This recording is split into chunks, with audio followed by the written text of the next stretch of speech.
when I think about the people who thrive in academic family medicine, there are a couple of themes that come to my mind.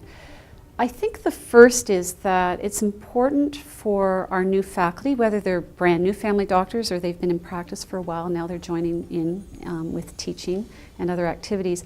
I think it's really important to kind of understand what academia even is, because it can look a little bit foreign to people, but once you break it down, you know, like the incredibly valuable role of the clinician teacher, but also there's a chance to do creative professional activity, whether it's development of innovative curricula or working on health policy or professional standards. And then, of course, the traditional area that we think about is research. So I do think faculty I believe to really enjoy your career, you want to have a sense of what's out there. You're not necessarily going to do all of it. In fact, in this day and age, I would suggest that you probably can't do all of it.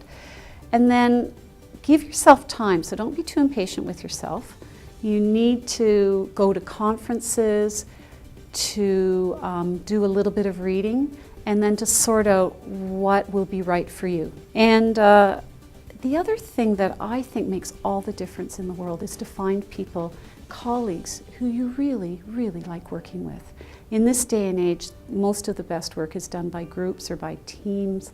They may be colleagues within family medicine, they may be other primary care practitioners, or they may be from other departments like medicine or surgery.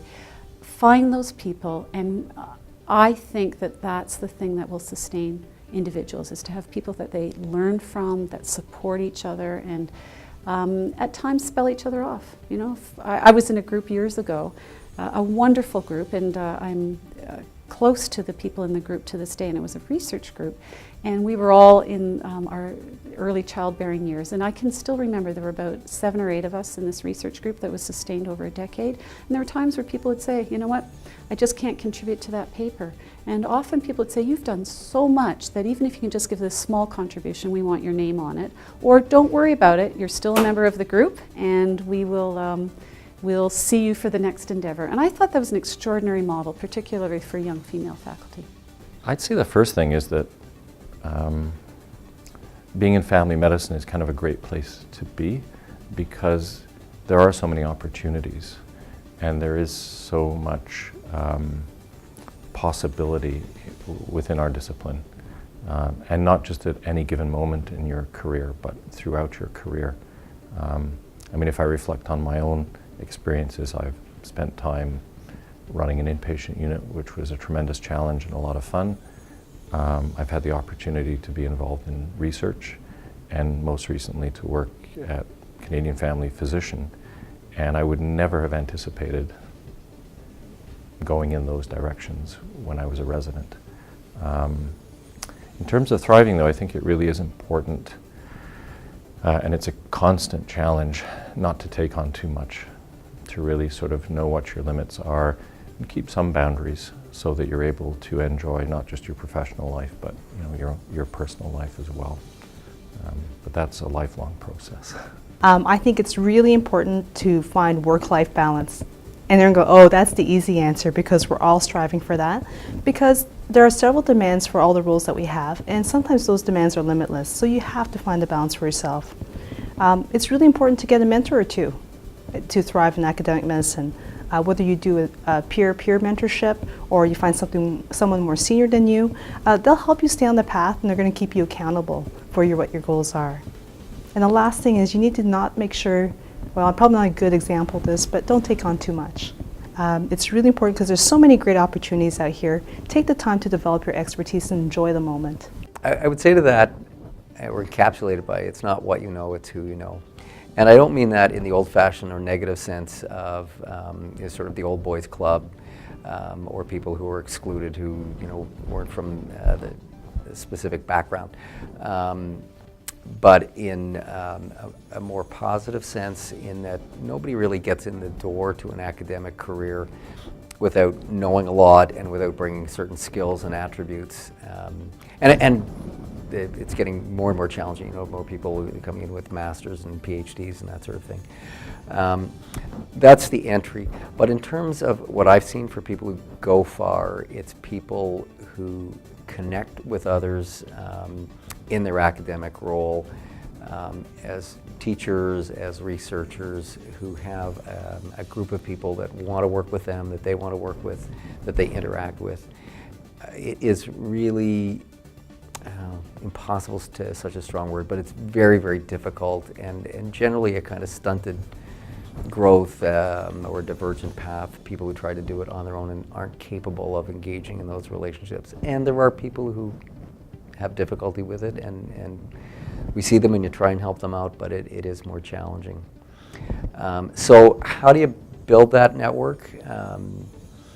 It's an openness to people, it's an engagement, it's being willing to accept your own shortcomings, ask for help,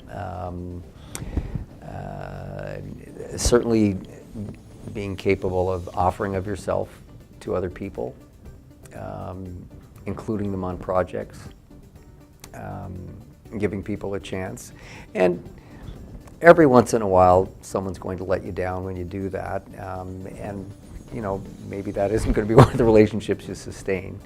You know, we all prefer the people who come through for us, and the reciprocal. You know, if someone gives you an opportunity to do something and you take it on, you have to remember you got to deliver. I think that many individuals who may not see themselves in academic roles or advancing academic roles, leadership roles, can really get there. They need support, they need encouragement, they need some level of advice. They need to be gently moved from level to level. They need to test the waters and be given opportunities to test the waters. You know, if it's beginning with the chairing of a meeting or a small task force or working group, to hear from a mentor that they may be able to actually take that on successfully, I think is the first thing. And if we can back them up and discuss how it's going and support them along the way, give them advice on how to deal with the challenges that they face, it gives them a sense of confidence that they're not going in alone on this thing, and that they will succeed. And I think that if we're careful to sort of offer them those kinds of responsibilities that we're quite confident they can handle, and they are then able to build their confidence, we can see them move along from level to level. And we've seen this in many, many people in the department. And at a certain point, they realize they're no longer absolutely junior. They've been involved in a few different things. They've moved up in terms of the level of leadership or responsibility, and they're well prepared to take on the next level. And I think it does require some continued reinforcement about their success, what they do well, reflecting back what they might need to do a little bit better on. So mentoring is also about giving good feedback in a non-critical or non-judgmental way. Well, get involved in professional development. I really feel this was key for me. And get involved either locally or at the central department. It'll really will keep you enthused about learning, and you'll be shoulder to shoulder with like-minded people, all of whom are always trying to up their game. So it's such a positive atmosphere to be in. Secondly, I'd say grow your special interests. I mean, pick, study and develop maybe one or two niches in medicine that really excite you, or in your personal life, and develop those, grow those, and you will become a go-to person. And we all need those. Thirdly, I'd say work very hard on developing relationships with specialists outside of family medicine. And obviously this is a benefit to our patients, but the sort of the sidebar, that mutual respect that you have will be observed, and here's some role modeling, by other learners, students, residents, fellows outside of family medicine. And I think that can only help in the total care of patients and in interprofessional development. Well, there are endless opportunities if one's eyes are open, whether they are traditional ones like joining a working group or a task force or a faculty committee, but they can be more interesting ones like providing guidance and promoting thinking in residents who want to do a residence project but don't know what they want to do. Suggest ideas without directing them.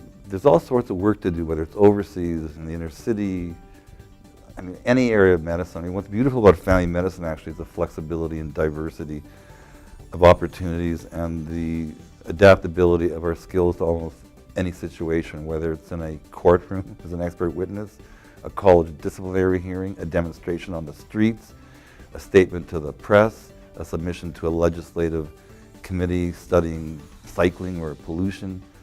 I mean, it's really quite endless, and we do have the stature of our physician degree, our expertise, our faculty appointment, and it can be put to good public benefit use. So for most of our faculty, it'll be all about being a clinician teacher, and those people are the absolute stalwarts, the critical people of our department. But in that realm, getting good faculty development, getting feedback on your teaching from master teachers or from peers can all really enhance that experience. And for some individuals, they'll take that a step further. They'll say, you know what, I'm developing some curriculum, and now I want to figure out how to evaluate it, and who can help me do that. So there are others, though, who really will want to pursue scholarship at a very, very deep level. And we've got examples of new faculty who are doing research PhDs. We've also got examples of senior faculty, like a Cynthia Whitehead, who do PhDs much later in their career.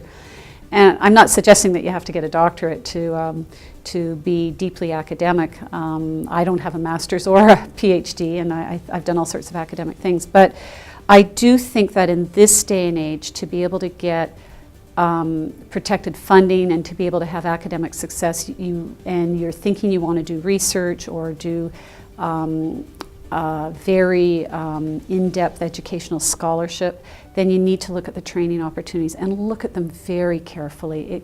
I've seen people go ahead and do masters that didn't end up really meeting their needs, and that brings up another point. Once again, mentorship is critical here. If you can, and it doesn't even have to be long-term mentorship, but just find who you think the experts are and do your research on it. Don't make hasty decisions about the training you're going to do. Family docs are very, very, very busy people. And so if you're going to go to the extraordinary effort of getting extra education, formal education, you want to think about it very carefully, talk to people.